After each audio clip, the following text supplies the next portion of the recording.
सत श्री अकाल, आदाब, नमस्कार, जय भीम, जय जोहार। मैं आज अपने चैनल काव्य मंजरी के माध्यम से कुछ कविताएं जो मैंने लिखी है सुनाऊंगा, लेकिन बार बार तो एक ही विषय वस्तु पर कविता नहीं लिखी जाती है। कविताएं सिर्फ हास्य के लिए नहीं होती। कविताएं अगर लिखी जाती हैं तो पारिवारिक मनुहार पर लिखी जाती हैं, सामाजिक सरोकार पर लिखी जाती हैं, आर्थिक सहकार पर लिखी जाती हैं, राजनीतिक विचार पर लिखी जाती हैं और सांस्कृतिक समाहार पर लिखी जाती हैं। कुछ इतर भी कविताएं होती हैं, इनसे इतर भी होती हैं, लेकिन अगर साहित्य की ये जो काव्य विधा है, हमेशा साहित्य का मतलब यही होता है कि हम मनोरंजन भी करते हैं और साथ साथ कुछ ऐसी बातें भी कहते हैं ताकि श्रोताओं को उससे कुछ ज्ञान वर्धन हो। श्रोताओं का ज्ञान वर्धन ही साहित्य का उद्देश्य होता है। खैर, तो आज जो मैं आपको कविता सुनाने जा रहा हूं वह पारिवारिक मनुहार से संबंधित कविता है और उम्मीद है कि आप इसे सुनेंगे तो जरूर आनंद आएगा। और कविता का शीर्षक है नायिका प्रेम। इसमें नायिका अपने नायक से, प्रेम का मतलब ही होता है एक तरफ से आग्रह हो, दूसरे तरफ से समर्पण हो, इसी को प्रेम कहते हैं।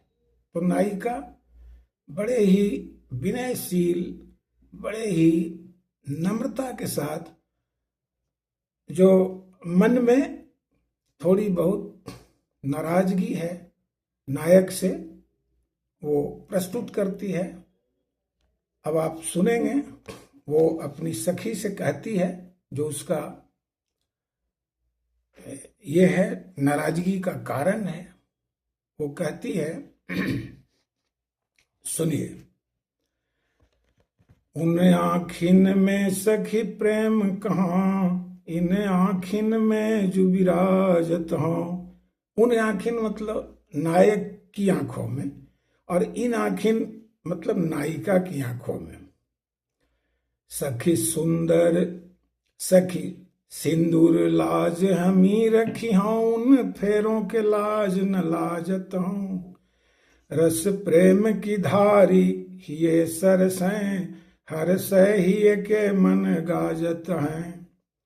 वृषभानुजा के मन प्रेम चढ़े, जब कान्ह की बांसुरी बाजत हों।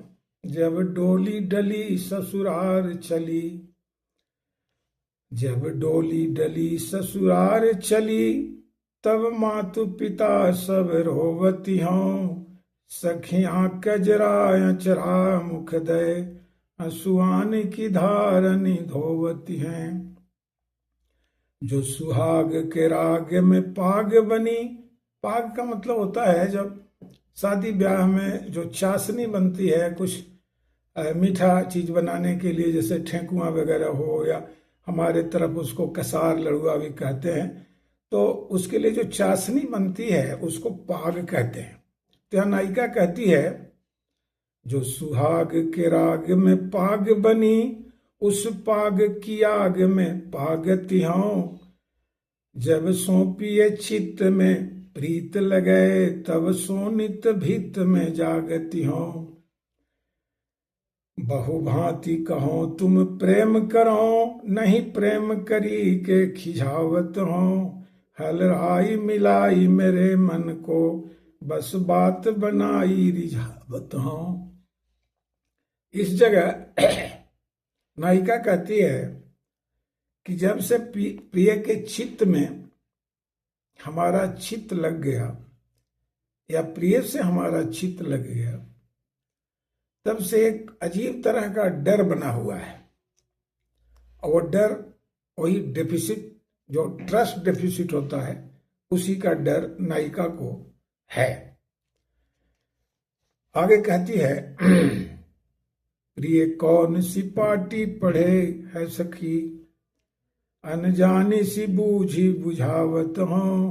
प्रिय कौन सी पार्टी पढ़ी है सखी, अनजानी सी बूझी बुझावत हो। जब केली के राती अघात नहीं, तब घात पे घात लगावत हो। कविता में कोई ऐसी पंक्ति नहीं है जो आप समझ न सकें। तन की मन की बूझी प्यास नहीं, अब हास बिलास बुझावत हो। पितु मातु की प्यारी दुलारी बनी, रही लाड़ीली संग कहावत हो। जब माता पिता के संग में मैं थी, उनकी प्यारी दुलारी थी, तब लाड़ीली कहलाती थी। उसके बाद क्या हुआ? ससुरारी की नारी बनी जब सो, तब सो असुआनी बहावतियों। रस प्रेम के नेम ही छेम पूछें, रस था है अथाह थहावत हो। जिस चाह में चाह या चाह रहे, उस चाह क्यों चाह चाहवत हो। इस जगह भी समझने में कोई परेशानी नहीं होगी। थोड़ी सी यह है, शब्दों की बाजीगरी है, लेकिन ऐसा नहीं है कि आप इसे समझ न पाएंगे। सखी हाथी रहे चकोला बेलना, जब सो ससुरारी की नारी कहाई। सासू कहें बहू चाय दे जाइयो, चाय दियो तब पानी मंगाई।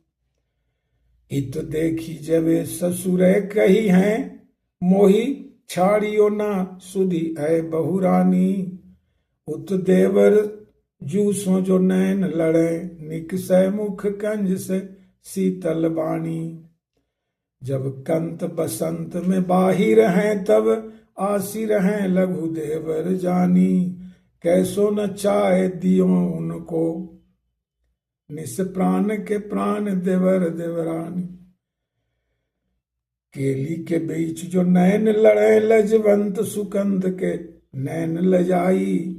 केली के बीच जो नैन लड़े, लजवंत सुकंत के नैन लजाई। ऋषियानी रहें कछु ना कही हैं, दुखदाई है रे ननी की लघुताई। कौन कहे निसी बासर को, किनकी चली है उन पे प्रभुताई। जय हिंद। ये कविता आपको कैसी लगी आप कमेंट भी कर सकते हैं। आप लाइक करेंगे, शेयर करेंगे, अधिक से अधिक अपने दोस्तों को, अपने मित्रों को आप इसे भेजेंगे, और साथ ही साथ सब्सक्राइब जरूर करेंगे। धन्यवाद।